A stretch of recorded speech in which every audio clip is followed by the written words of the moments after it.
जीवन बगिया ऐसी उलझी, फूलोगे कम कांटे ज्यादा, सिमटा जीवन डूबी सांसें, आना है तो अब भी आजा। यदि आपने अभी तक अंतिम अध्याय नहीं देखा तो कृपया करके अंतिम अध्याय देखें, तभी इस अध्याय में प्रवेश करें। बिना अंतिम अध्याय देखे इस अध्याय को समझ पाना मुश्किल है। सुख दुख में बदल सकता है, दुख सुख में क्यों?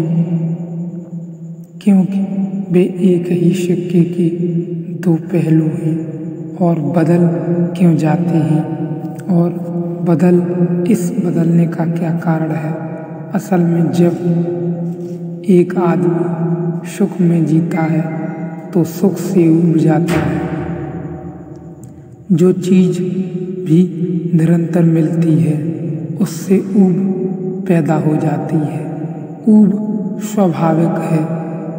सुख भी उबाने लगता है। जिसको आप प्रेम करते हैं और चाहते हैं कि 24 घंटे उसके साथ रहें, उसके पास रहें, और अगर 24 घंटे साथ रहना मिल जाए तो मन करने लगेगा कुछ देर तो फुर्सत मिले, कुछ देर तो एकांत मिले, कुछ देर को तो पीछा छूटे। यह बिल्कुल स्वाभाविक हो जाएगा।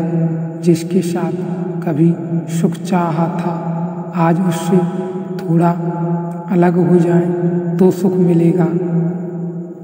ऊब खड़ी हो जाती है, चित्त ऊबने लगता है। असल में जिसे भी आप जान लेते हैं उसी से चित्त ऊबने लगता है। जिसे भी आप पूरा जान लेते हैं उसी से चित्त ऊबने लगता है। चित्त नए की तलाश पर निकल जाता है। रुचकर भी अरुचकर हो जाता है। आज जो भोजन अच्छा लगा है भूलकर कल उसे मत करना, परसों उसे मत दोहराना, नहीं तो रुचि अरुचि बन जाएगी। यह ऋषि कहता है जो रुचिकर वस्तु की इच्छा है वही सुख है, और जो अरुचिकर वस्तु की कल्पना है वही दुख है। किसी वस्तु को रुचिकर कल्पित करना सुख है और किसी वस्तु को अरुचिकर कल्पित करना दुख है। और रुचिकर रुचि अरुचि में बदल जाती है, अरुचि रुचि में बदल जाती है। शराब पीने वाले जानते हैं कि शराब पीने में स्वाद तो अरुचिकर ही होता है। स्वाद तो वे कहते हैं विकसित करना पड़ता है।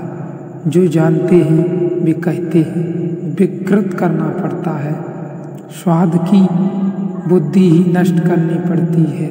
अगर एक आदमी कॉफ़ी पीना शुरू करता है तो कॉफ़ी रुचिकर नहीं मालूम पड़ती, लेकिन पीने वाले कहते हैं घबराओ मत, अभ्यास से रुचिकर हो जाएगी। स्वाद विकसित करना पड़ता है, और आदमी कैसे भी स्वाद विकसित कर लेता है। एक आदमी धूम्रपान शुरू करता है, सिवाय कष्ट के कुछ भी मालूम नहीं पड़ता पहले दिन, लेकिन कल्पना रुचिकर की कि इतने लोग पी रहे हैं तो बहुत आनंद पी ही रहे होंगे और पी ही रहे होंगे, क्योंकि इतने लोग ना समझ नहीं हो सकते। और जब पीने वाला नया पीने वाला देखता है, तर्क जो कहते हैं कि पीना बुरा है वे भी पी रहे हैं, वे कहते हैं मजबूरी है लेकिन तुम मत पियो। तब उसे पता लगता है कि जरूर कोई गहरा राज है, कोई छिपी हुई बात है, कोई सुख जरूर पाया जा रहा है जिसमें मैं रोका जा रहा हूँ, मुझे रोका जा रहा है। जब वह पहली दफे पीता है तो दुखद ही अनुभव है, पहला अनुभव सुखद नहीं हो सकता। विपरीत है स्वाद, धुआं ही शरीर में डाल रहा है, जो किसी कारण सुखद नहीं हो सकता। खांसी आएगी, बेचैनी होगी, माथा गर्म हो जाएगा, लेकिन इस आशा में, रुचकर की आशा में वह सुख की कल्पना किए चला जाएगा। धीरे धीरे यह दुख सुख बन जाएगा। अभ्यास से दुख सुख हो जाता है, अभ्यास से ही सुख दुख हो जाता है। दुख को भी कोई झेलता चला जाए तो संवेदनशीलता, सहनशीलता छीड़ हो जाती है, नष्ट हो जाती है और आदत बन जाती है। दुख की भी आदतें होती हैं। सुख को अगर कोई झेलना ही पड़े, सुख किसी को तो ऊब पैदा हो जाती है, उसमें भी बेचैनी और छुटकारा की आकांक्षा होने लगती है, हो जाती है। रुचिकर क्या है, अरुचिकर क्या है, इसे हम समझे तो सुख दुख कैसे रूपांतरित होते रहते हैं और एक ही चीज के दो पहलू हैं, ख्याल में आ जाएगा। रुचिकर क्या है, किस बात को आप रुचिकर कहते हैं? ऋषि ने कहा है, इंद्रियों के जो अनुकूल है वह रुचिकर है, आपके लिए नहीं, और इंद्रियों के लिए जो अनुकूल नहीं वह अरुचिकर है।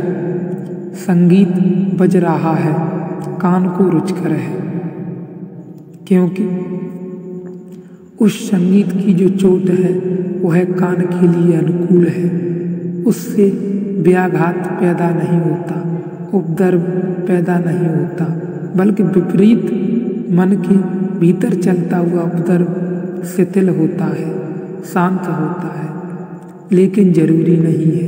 अगर बहुत शांत व्यक्ति हो तो संगीत भी अरुचिकर है, क्योंकि तब संगीत भी एक व्याघात है, तब संगीत भी एक उपद्रव है। पश्चिम का एक बहुत बड़ा संगीतज्ञ शुबर्ट कहा करता था, संगीत के संबंध में, खुद बड़ा संगीतज्ञ था। वह कहा करता था कि जो संगीत जो है वह सबसे कम अरुचिकर है, ध्वनियों का समूह है, सबसे कम अरुचिकर, सबसे कम उपद्रव है। उसमें है तो उपद्रव, क्योंकि है तो आखिर स्वरों का आघात ही, इसलिए परम संगीत तो शून्य है, लेकिन जिसने शून्य को जाना उसे संगीत भी अरुचिकर मालूम पड़ेगा। उसके कान को शून्य को जाना मालूम पड़ेगा, उसके कान को। चीन का एक बहुत बड़ा संगीतज्ञ हुई हाई, जैसे जैसे संगीत उसका गहरा होता चला गया, वैसे वैसे उसका बाग शांत होता चला गया कि उसने फिर एक दिन अपने बाग को उठाकर फेंक दिया। दूर दूर लोकांतर तक उसकी खबर पहुंच गई थी। हजारों मील दूर लोग चलकर लोग उसके पास आते थे, और जब दूसरे दिन सुबह नए यात्री आए उसका संगीत सुनने, और उसे उन्होंने बैठा वृक्ष के नीचे देखा बिना बाग के, तो उन्होंने पूछा, तुम्हारा बाग कहाँ है? तो हुई हाई ने कहा, अब बाग भी संगीत में बाधा हो गया। और हुई हाई ने कहा कि जब संगीत पूर्ण हो जाता है तो बीड़ा तोड़ देनी पड़ती है, जब संगीत पूर्ण हो जाता है तो बीड़ा तोड़ देनी पड़ती है, और जब शून्य हो जाता है सब कुछ तो जाना भी पड़ता ही है, फिर रुकने का बहुत समय नहीं रह जाता।